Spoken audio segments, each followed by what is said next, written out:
I was a phantom.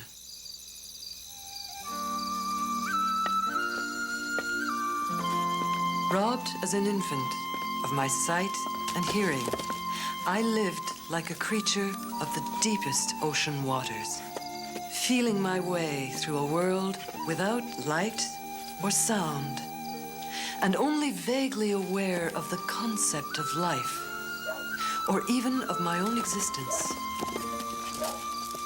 Until I was 7 years old, I was like a ship at sea in a dense fog, groping my way to shore. Only I was a ship without compass or sounding line, and had no way of knowing how near the harbor was. Light, give me light, was the wordless cry of my soul. Then one day, the most important day I can remember in all my life, the woman who would guide me to shore, my teacher, who would reveal all things to me, came to me. I'm filled with wonder when I consider the immeasurable contrast between the two lives this important day connected.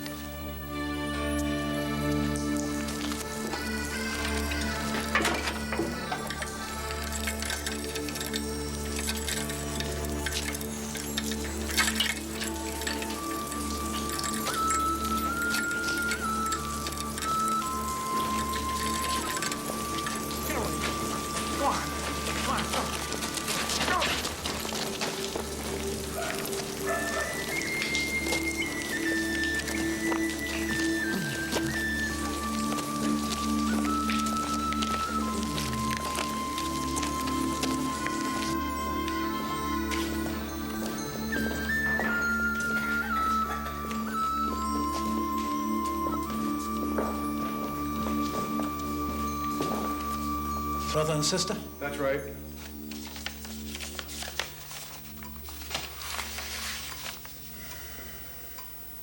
Anne Sullivan. Is that your name, Missy? It stinks in here. Yes, I know that, Missy. I'm asking if Anne Sullivan is your real name. My brother's sick. I only get better in this stinking hole. Can you tell me that? James and Anne Sullivan are their names. Both parents Irish. Mother's dead, father's missing. The boy is lame, she's almost blind.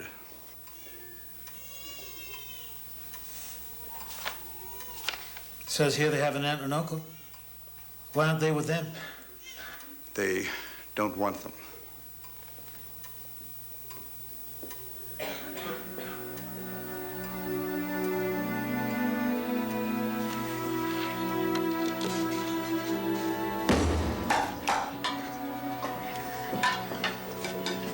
The conditions of teachers' life at the almshouse were almost beyond description.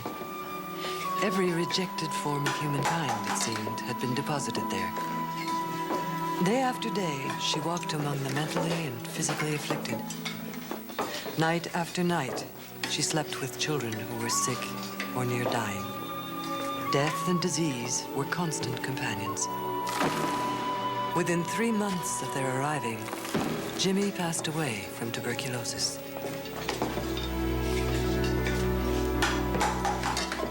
Time stood dead still in the almshouse. It was almost as if time were part of the bricks and mortar in the walls which held teacher captive.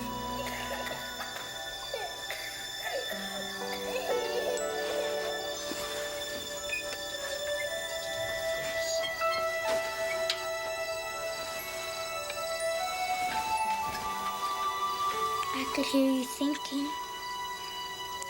You're a silly girl. You don't know what I'm thinking.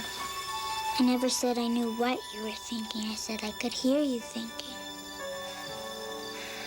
My thoughts are pounding away inside of me, no doubt of that. What are they saying? They're telling me how I can leave here. How to leave this place. Then they're lying, and you shouldn't listen. No, they're not. True thoughts never lie.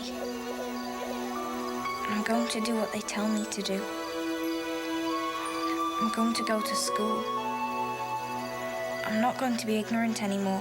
See, then, they're lying because you can't go to school, can't leave here. They won't let you. Yes, they will. I don't know how they will yet, but they will. Annie? That's ignorant. It's you and me.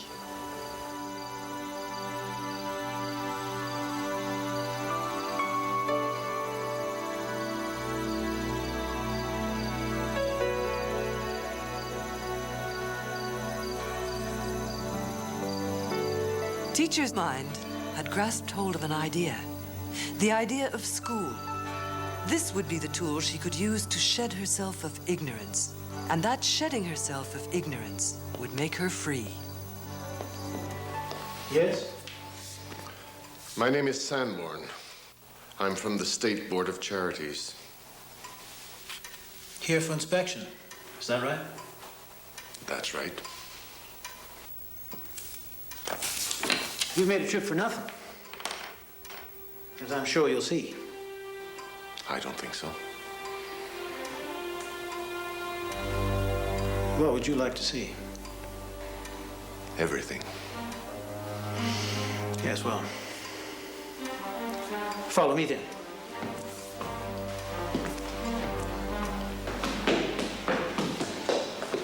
Did you see him? Go, hurry. What are you two little rats doing up here? Get out of my way. Get back here. Mr. Sanborn! The earboxes for this one, Missy. It's all right. Leave her alone.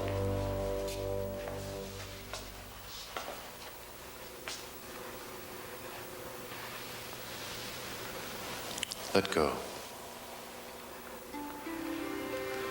Nothing will happen to you.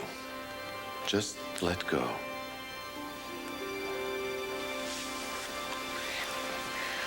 Will you let me talk to you? Mr. Sanborn, my name's Anne Sullivan, and I want to go to school. Please, Mr. Sanborn, please help me. I want to go to school.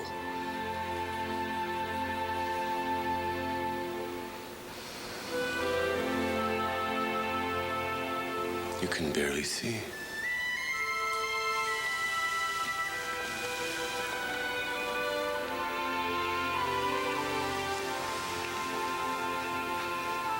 You'll have to excuse us a few minutes.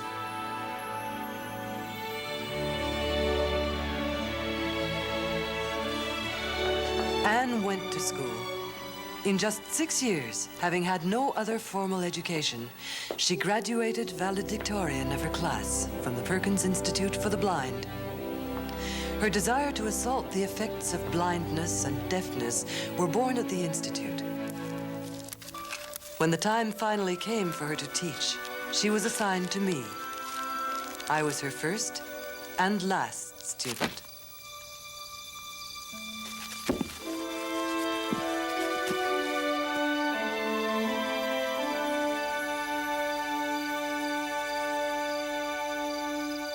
In my life, my body had a birthday, and my soul had a birthday. I didn't know it on that day when I first touched teacher, but that was my soul's birthday.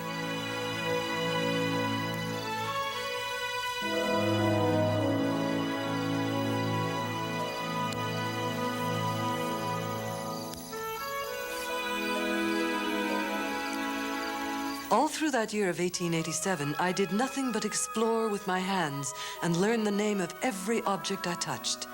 And all through that first year, as in the 50 years that followed, my teacher was at my side, seizing the right moments to impart knowledge to me.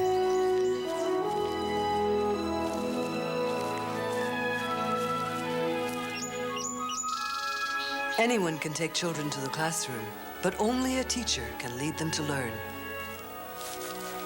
They must feel that liberty is theirs.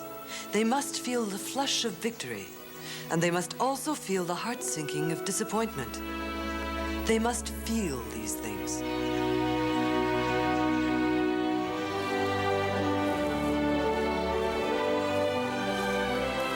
With the passing of time came the passing away of my teacher. In her separation from me, I have often remembered and taken comfort in her saying that real independence is attained through your mind and spirit.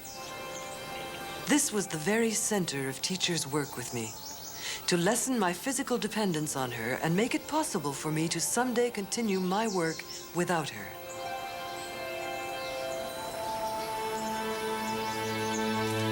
Teacher believed in me, and I have resolved not to betray her faith. Conscious of her always, I have sought for new ways to give life, and yet more life, to men and women whom darkness, silence, sickness, and sorrow are wearing away. And at times, it seems my teacher, who touched my night to flame, is still about her work, using me to kindle other fires for good.